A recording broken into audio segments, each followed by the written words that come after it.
স্বাগতম বন্ধুসকল, মই বসন্ত। আপোনালোকে চাই আছে মোৰ ইউটিউব চেনেল কুমাৰ আছাম। এই ভিডিঅ'টোত আপোনালোকৰ কাৰণে এটা খবৰ দিব বিচাৰিছোঁ। সেইটো হ'ল যে অসমৰ বহুতো ভেঞ্চাৰ শিক্ষানুষ্ঠান প্ৰাদেশিকীকৰণ হ'ব বুলি যিটো গভীৰ প্ৰত্যাশাৰে বাট চাই আছে, সেই সম্পৰ্কে বিধানসভাত শিক্ষামন্ত্ৰীয়ে কি ক'লে আৰু তাৰ ওপৰত ভিত্তি কৰি পেলাই এটা বাতৰি প্ৰচাৰ হৈছিলে।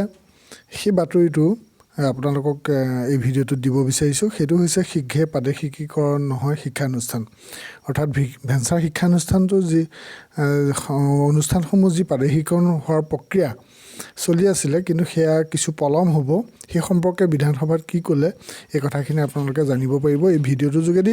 আৰু ভিডিঅ'টো শেষলৈকে চাব। এনেধৰণৰ গুৰুত্বপূৰ্ণ খা খবৰ পাবৰ কাৰণে আপোনালোকে মোৰ চেনেলটো চাই থাকিব। আপোনালোকে ভিডিঅ'টো ভাল পালে লাইক কৰিব, কমেণ্ট কৰিব, শ্বেয়াৰ কৰিব, আৰু কিবা মতামত থাকিলে আপোনালোকে নিশ্চয় কমেণ্ট বক্সত জনাব। আৰু যদিহে চেনেলটো ছাবস্ক্ৰাইব কৰা নাই, এই ভিডিঅ'ৰ তলতে থকা যিটো ৰঙাকৈ ছাবস্ক্ৰাইব বুটন আছে তাতে প্ৰেছ কৰি দিব। প্ৰেছ কৰাৰ পিছত বেল আইকনটো ওলাব। বেল আইকনটো প্ৰেছ কৰি থ'লে মই আপলোড কৰা বিভিন্ন ভিডিঅ'সমূহ আপোনালোকে ইউটিউব অ'পেন কৰাৰ লগে লগে পাবলৈ সক্ষম হ'ব। এতিয়া ভিডিঅ'টোৰ মূল কথাখিনি হৈছে যে বিধানসভাত শিক্ষামন্ত্ৰীৰ মন্তব্যত স্পষ্ট হ'ল কম ছাত্ৰ ছাত্ৰী থকা প্ৰাথমিক বিদ্যালয় আৰু আন বিদ্যালয়ৰ লগত একত্ৰীকৰণত অগ্ৰাধিকাৰ। মানে এতিয়া শিক্ষামন্ত্ৰীয়ে বিধানসভাত যিটো কথা ক'লে, সেই কথাটোৰ পৰাই এটা কথা স্পষ্ট হৈ পৰিলে যে প্ৰাথমিক বিদ্যালয়ৰ লগত অন্য বিদ্যালয়বিলাক নিম্ন প্ৰাথমিকৰ লগত উচ্চ প্ৰাথমিক বা উচ্চ নিম্ন দুই প্ৰাথমিকৰ লগত হাইস্কুল পৰ্যায়ৰ যিখিনি মাধ্যমিক পৰ্যায়ৰ বিদ্যালয় আছে সেইখিনি একত্ৰীকৰণ, এইখিনি কথাত বৰ্তমান গুৰুত্ব দিছে। যিবিলাক বিদ্যালয়ত ছাত্ৰ ছাত্ৰী কম আছে, সেই গোটেই বাতৰিটো মই পঢ়ি দিম। আপোনালোকে স্ক্ৰীনৰ কথাখিনি যদি দেখাত অস্পষ্ট হয়, তেতিয়াহ'লে ভিডিঅ'টোৰ ডেছক্ৰিপশ্যনত মই এটা লিংক দিছোঁ, যে সেই লিংকত কেনেকৈ ৰিজল্যুশ্যনটো চেঞ্জ কৰি ল'ব লাগে, কোৱালিটিটো হাই কৰি ল'ব লাগে, সেই সম্পৰ্কে মই ইতিপূৰ্বে মোৰ চেনেলত আপলোড কৰা এটা ভিডিঅ' মই লিংক দি দিছোঁ। আপোনালোকে ভিডিঅ'টো চাই ল'ব, তেতিয়া আপোনালোকৰ স্ক্ৰীনৰ কথাখিনি দেখাত সুবিধা হ'ব।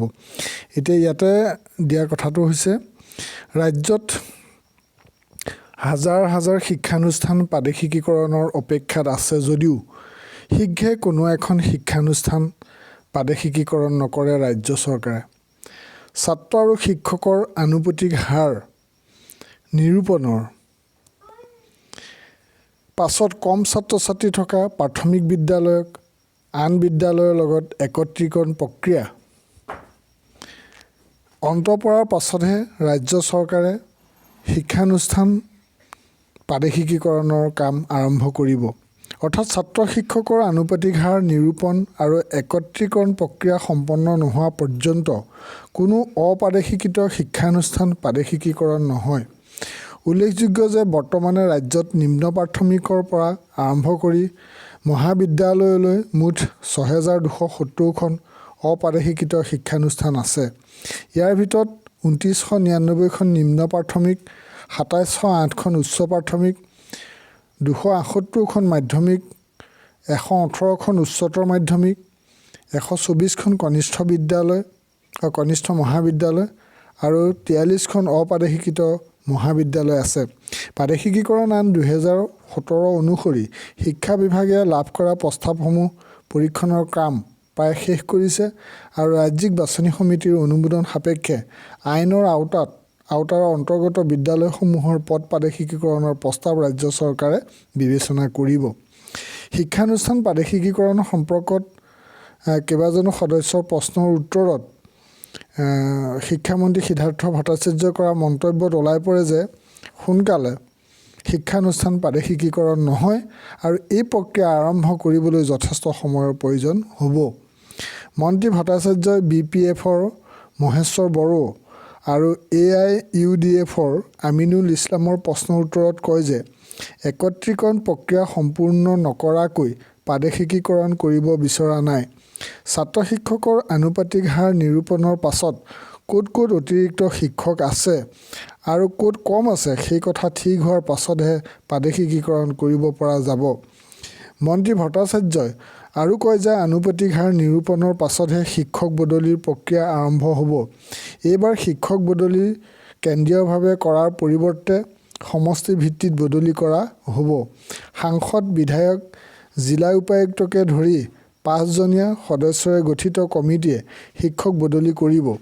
শিক্ষামন্ত্ৰী ভট্টাচাৰ্যই কয় যে শিক্ষক বদলি সম্পৰ্কীয় বিভাগীয় নিৰ্দেশনা 2 এদিনতে ওলাব। তেওঁ কয় যে ছাত্ৰ ছাত্ৰী নথকা শিক্ষানুষ্ঠান বন্ধ কৰি ওচৰতে থকা আন শিক্ষানুষ্ঠানৰ লগত চামিল প্ৰক্ৰিয়া চলালেই ঐতিহ্যমণ্ডিত শিক্ষানুষ্ঠান বন্ধ কৰি দিয়া বুলি হুলস্থুল লগোৱা হয়। একত্ৰীকৰণৰ ফলত বন্ধ হোৱা শিক্ষানুষ্ঠানৰ ঘৰ মাটি সম্পত্তিৰ কি হ'ব বুলি প্ৰশ্ন উঠাৰ কথা উল্লেখ কৰি মন্ত্ৰী ভট্টাচাৰ্যই কয় যে যিখন শিক্ষানুষ্ঠানৰ অধীনলৈ গ'ল সেই শিক্ষানুষ্ঠানে বন্ধ কৰি দিয়া শিক্ষানুষ্ঠানৰ সা সম্পত্তি পৰিচালনা কৰিব। ইফালে অগপৰ সদস্য উৎপল দত্তৰ আন এটা প্ৰশ্নৰ উত্তৰত মন্ত্ৰী ভট্টাচাৰ্যই কয় যে ৩৬,৫২৩টা শিক্ষকৰ অনুমোদিত পদৰ বিপৰীতে ১৭,২৯৩টা পদেই খালী হৈ আছে। চৰকাৰী খণ্ডৰ শিক্ষানুষ্ঠানৰ পয়ালগা ছবিখন আজি ফাদিল হ'ল বিধায়ক উৎপল দত্তৰ প্ৰশ্নৰ উত্তৰত। খালী হৈ থকা শিক্ষকৰ পদৰ ভিতৰত ১০,১৩৭টা প্ৰাথমিক বিদ্যালয়ৰ, ৭,১৫৬টা উচ্চ প্ৰাথমিকৰ, মাদ্ৰাছা, হাইস্কুল, উচ্চতৰ মাধ্যমিকত খালী হৈ থকা পদৰ সংখ্যা ১৯,২৩০টা।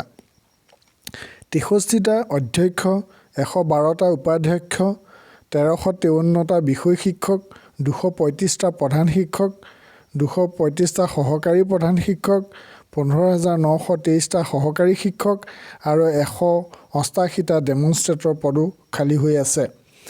গতিকে এই ভিডিঅ'টোৰ যোগেদি আপোনালোকে কেইটামান কথা গম পালে যে ভেঞ্চাৰ শিক্ষানুষ্ঠানবোৰ কি কাৰণে সোনকালে প্ৰাদেশিকীকৰণ নহয়, কিছু পলম হ'ব বুলি শিক্ষামন্ত্ৰীয়ে নিজেই কৰিলে সাধাৰণত যি ঘোষণা, তাৰ লগতেই যি একত্ৰীকৰণ প্ৰক্ৰিয়া সেইটোত অগ্ৰাধিকাৰ দিছে আৰু লগতে শিক্ষকৰ বদলীকৰণ প্ৰক্ৰিয়াটো কেনেধৰণে হ'ব সেইখিনিও এই ভিডিঅ'টোৰ যোগেদি আপোনালোকে কথাখিনি জানিব পাৰিলে।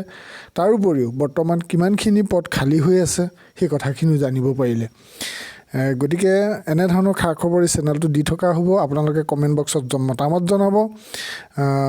ভিডিঅ'টো ভাল পালে লাইক কৰিব, শ্বেয়াৰ কৰিব আৰু শেষত আকৌ এবাৰ অনুৰোধ কৰোঁ, যদিহে চেনেলটো ছাবস্ক্ৰাইব কৰা নাই তেতিয়াহ'লে ছাবস্ক্ৰাইব কৰিব। যদিহে আগতে ছাবস্ক্ৰাইব কৰি থোৱা আছে ছাবস্ক্ৰাইব কৰাৰ প্ৰয়োজন নাই। আজিলৈ ইমানটা সামৰণি মাৰিছোঁ। থেংক ইউ ফৰ ৱাটছিং। জয় আই অসম।